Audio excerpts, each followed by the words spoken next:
Boa tarde a todos, que a paz do nosso Senhor e Salvador Jesus Cristo esteja contigo, meu irmão e minha irmã. Nós vamos ver hoje a palavra de Deus com o título A Colheita. E nós vamos abrir a Bíblia Sagrada na carta de Paulo aos Gálatas, capítulo 6, versículo 7, que diz assim: Não vos enganeis, Deus não vos deixa escarnecer, pois tudo que o homem plantar, ele irá colher. Quando o apóstolo Paulo escreveu essa carta aos Gálatas sobre a lei da semeadura e da colheita, ele não estava estatuindo ou criando nada novo, mas apenas ele enunciava uma lei extremamente conhecida no mundo de então. Embora seja uma lei agrícola, é de uso genérico e, portanto, aplicável a todas as dimensões da vida. Paulo a utiliza aqui principalmente em função de uma espiritualidade integral que gere a sustentação financeira dos ministros da obra de Deus, como resultado do completo domínio do Espírito Santo, inclusive na vida financeira dos cristãos, e também crie a generosidade de dar no coração daqueles que são instruídos em relação aos que instruem. O que Paulo estava falando aí era da funcionalidade do aspecto financeiro que dava sustentação à obra de Deus. Isto mostra que finanças, aos olhos de Paulo, era um assunto tão espiritual quanto qualquer outro tema de que tratou em suas epístolas. Contudo, Deus estabeleceu essa lei quando criou o mundo e disse, Gênesis 1:11, produz a terra relva, ervas que deem semente e árvores frutíferas que deem fruto segundo a sua espécie, cuja semente seja nele sobre a terra. E assim se fez.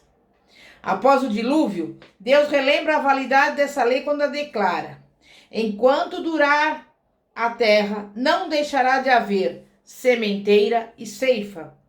Gênesis 8, versículo 22.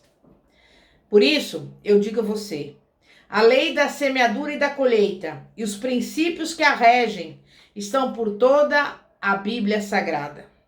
Quando Deus faz o anúncio do plano maior da salvação no Éden, fala sobre a semente da mulher, que seria o Salvador da humanidade, Jesus.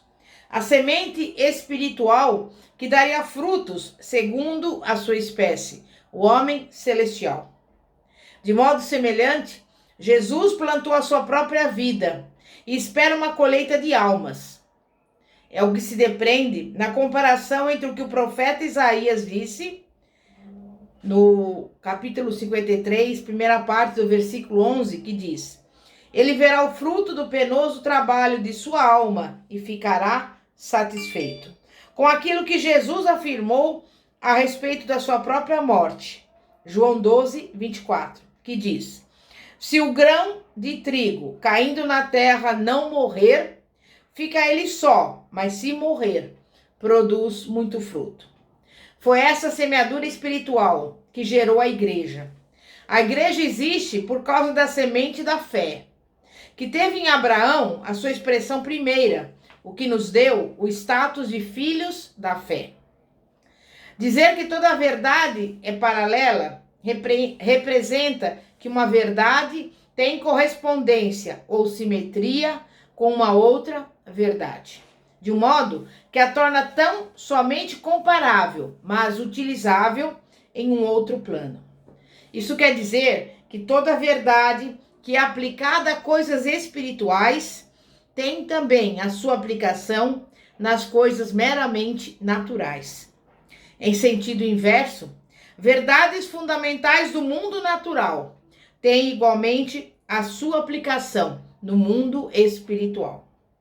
O espiritual que não se vê é e sempre será mais real que o material que se vê. A sua correspondência ou paralelismo podem, de alguma forma, ser identificados em leis e princípios espirituais.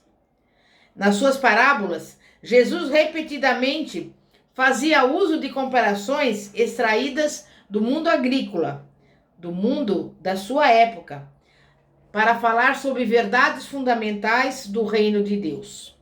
Paulo escreveu: o que o homem semear, isso também ceifará. Isso é verdade para o mundo vegetal, o mundo visível, e para o mundo espiritual, invisível. É verdade para o mundo da ciência em geral e para o mundo da economia em particular. As instituições financeiras usam o mesmo princípio. Você semeia o seu dinheiro em um investimento, uma poupança, e recebe juros e dividendos. Semeia dinheiro e colhe dinheiro. Quando se planta milho, colhe-se milho. Quando se planta feijão, colhe-se feijão. Colhe-se aquilo que se planta. Como essa lei tem aplicações gerais, isso é também correto em relação a coisas boas e coisas más. Paulo entendia isso e escreveu, Colossenses, capítulo 3, versículo 25. Pois aquele que faz injustiça receberá em troco a injustiça feita, e nisto não há acepção de pessoas. Salomão afirmou, Provérbios 22, 8, o que semeia a injustiça, cegará males. Em contrapartida, o profeta Isaías diz, no capítulo 32, versículo 17, o efeito da justiça será paz, e o fruto da justiça, repouso e segurança para sempre. E quando se semeia amor, tem-se como resultado uma colheita de amor. Experimente plantar sorrisos e veja se não terá uma colheita de sorrisos. Segundo o sábio Salomão, a resposta branda desvia o furor, na mesma proporção em que a palavra dura suscita a ira. Provérbios 15, versículo 1. No episódio da prisão de Jesus, quando Pedro usa uma espada para cortar a orelha do servo do sumo sacerdote, Jesus o manda embaiar a espada e acrescenta, pois todos os que lançam mão da espada, a espada perecerão. Mateus 26, 52. Ele estava lembrando a Pedro a operacionalidade desta lei. Uma atitude crítica resultará com certeza em uma colheita de atitude crítica na mesma medida, independentemente de ser uma atitude correta ou não. Pregando no Sermão da Montanha, Jesus esclarece essa questão, lá em Mateus 7, nos versículos 1 e 2, quando diz, não julgueis para que não sejais julgados, porque com o critério com que julgardes sereis julgados, e com a medida com que tiveres medido, vos medirão também. Julgamento produz julgamento. Se o julgamento for bom, produz em resposta bons julgamentos. Se for mau e injusto, produzirá julgamentos maus e injustos. Nessa ocasião, Jesus estabeleceu a regra das relações interpessoais na seguinte sentença. Mateus 7, versículo 12. Tudo quanto, pois, quereis que os homens vos façam, assim fazei-o vós também a eles, porque esta é a lei e os profetas. Aqui ele estava indicando uma aplicação positiva dessa lei. Para Jesus, era necessário que plantássemos o bem e tivéssemos uma colheita correspondente e proporcional ao nosso comportamento. Para Jesus, era necessário não apenas semear males, e sim semear o bem. Jesus tinha completo conhecimento da potencialidade de um ciclo positivo de bondade e dos benefícios disso para a humanidade. Assim, aquilo que você planta também colhe. A Bíblia relata a história interessante do rei cananeu Adoni-Bezeque, que tinha o costume de escravizar outros reis. Antes, porém, lhes cortava os polegares das mãos e dos pés. E o povo de Israel, no caminho da conquista da terra de Canaã, guerreou contra aquele rei e o prendeu, cortando igualmente os polegares de suas mãos e de seus pés. Veja o testemunho deste rei. Está lá em Juízes 1:7. 70 reis, a quem haviam sido cortados os polegares das mãos e dos pés, apanhavam migalhas debaixo da minha mesa. Assim como eu fiz, assim Deus me pagou. Veja, meu irmão e minha irmã, ele plantou escravidão e corte de polegares e colheu igualmente escravidão e corte de polegares. Há colheitas e colheitas. Umas demoram mais do que as outras, mas todas terão seu momento onde estarão prontas para a ceifa. Tudo tem o seu tempo determinado, e há tempo para todo propósito debaixo do céu. Há tempo de nascer e tempo de morrer. Tempo de plantar e tempo de arrancar o que se plantou. Eclesiastes 3, versículos 1 e 2. Em contrapartida, apenas duas coisas, a rigor, não têm um tempo determinado, ou seja, todo tempo é tempo de fazer. Uma é orar, orando em todo tempo, em Efésios 6,18, ou em 1 Tessalonicenses 5,17, orai sem cessar. E a outra é pregar, 2 Timóteo 4,2, que diz, prega a palavra, insta, quer seja oportuno, quer não. As palavras que você planta, que você fala, terão igualmente a sua colheita correspondente. Assim também encontramos em toda a Bíblia essa grande verdade, de que tudo o que fazemos, tudo o que dizemos, todas as nossas atitudes e ações, realizadas no tempo e na história, são sementes que, uma vez plantadas, darão o seu fruto correspondente. Provérbios 18:21 diz, a morte e a vida estão no poder da língua. O que bem a utiliza, come do seu fruto.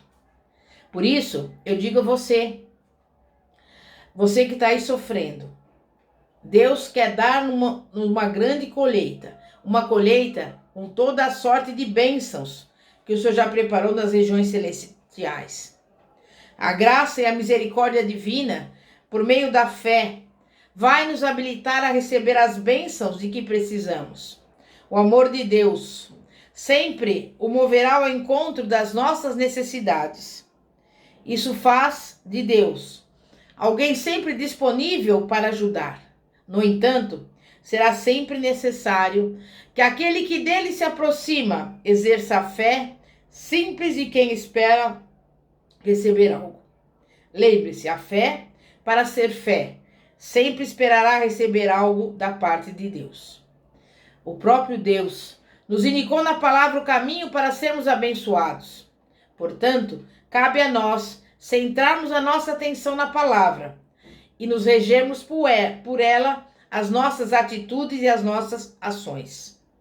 E Deus hoje te convida para saborear os frutos da sua colheita espiritual, familiar, conjugal, física, sentimental e financeira. Deus irá entregar a cada um de nós tudo aquilo que plantamos de forma multiplicada.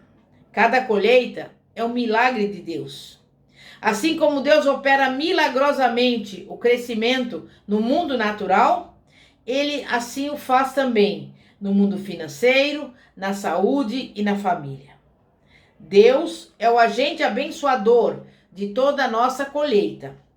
A nossa atitude deve começar com a certeza inabalável de que Deus é quem comanda o processo todo. No entanto, naquilo que nós temos responsabilidade, cabe a nós agirmos de acordo com aquilo que é requerido por Deus. A nossa confiança deve estar sempre em Deus, porque somente Ele pode dar o crescimento. Somente Ele pode fazer-nos experimentar a grande colheita. Por isso, você que está nos ouvindo, que você possa sempre agir, falar segundo a palavra de Deus, para que as suas sementes sejam boas e, em consequência, você também tenha uma boa colheita em nome de Jesus. Amém? Você crê nisso? Então vamos orar. Santíssimo Deus e poderoso Pai, Pai de nosso Senhor e Salvador Jesus Cristo, Pai, nós neste momento, Pai, apresentamos diante de Ti a nossa vida, a nossa casa, a nossa família, todos aqueles que nos acompanham neste canal. Te pedimos, Pai, que o Senhor vá ao encontro dessa pessoa, Pai, que está triste, abatida, chorando, porque Tu és um Deus de milagre, Tu és um Deus que nos dá toda a sorte de bênçãos às regiões celestiais. E que o Senhor venha aplacar o sofrimento, a dor dessa pessoa que está me acompanhando neste momento. Porque para Ti não haverá nada demasiadamente impossível. Que nós venhamos receber a colheita de tudo aquilo que nós já plantamos, Pai, na nossa vida, porque Tu és o abençoador, Tu és o que faz que o crescimento, as nossas sementes, venha se completar. E neste dia nós entregamos a Ti, Pai, tudo aquilo que nos pertence e já agradecemos pela bênção, pela vitória, pela grande colheita que o Senhor está nos entregando hoje, em nome de Jesus.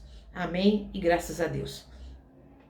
Se você quer entregar sua vida a Jesus, se você quer recebê-lo como único e suficiente Salvador, ou então se você está afastado dos caminhos do Senhor e quer voltar aos braços do Senhor, você poderá me ligar no seguinte número: 0 operadora 11 9 4229 5533. Vou repetir: 0 operadora 11 9 4229 5533. E nós iremos orar com você, porque do Deus de milagre, do Deus do impossível, Ele vai agir na sua vida. Creia, crê somente, como disse uma vez o Senhor Jesus. É isso que nós queremos, trazer a palavra para que aqueles que estão chorando, sofrendo, tendo algum tipo de problema, saibam que Deus está no controle de todas as coisas. E nada, absolutamente nada acontece sem a permissão do Senhor. Nenhuma folha cai da árvore sem a permissão de Deus. E que você possa, no dia de hoje, ter essa certeza, essa convicção e agradecer, apenas agradecer por tudo que Ele já tem lhe dado, em nome de Jesus. Amém e graças a Deus. Glória a Deus.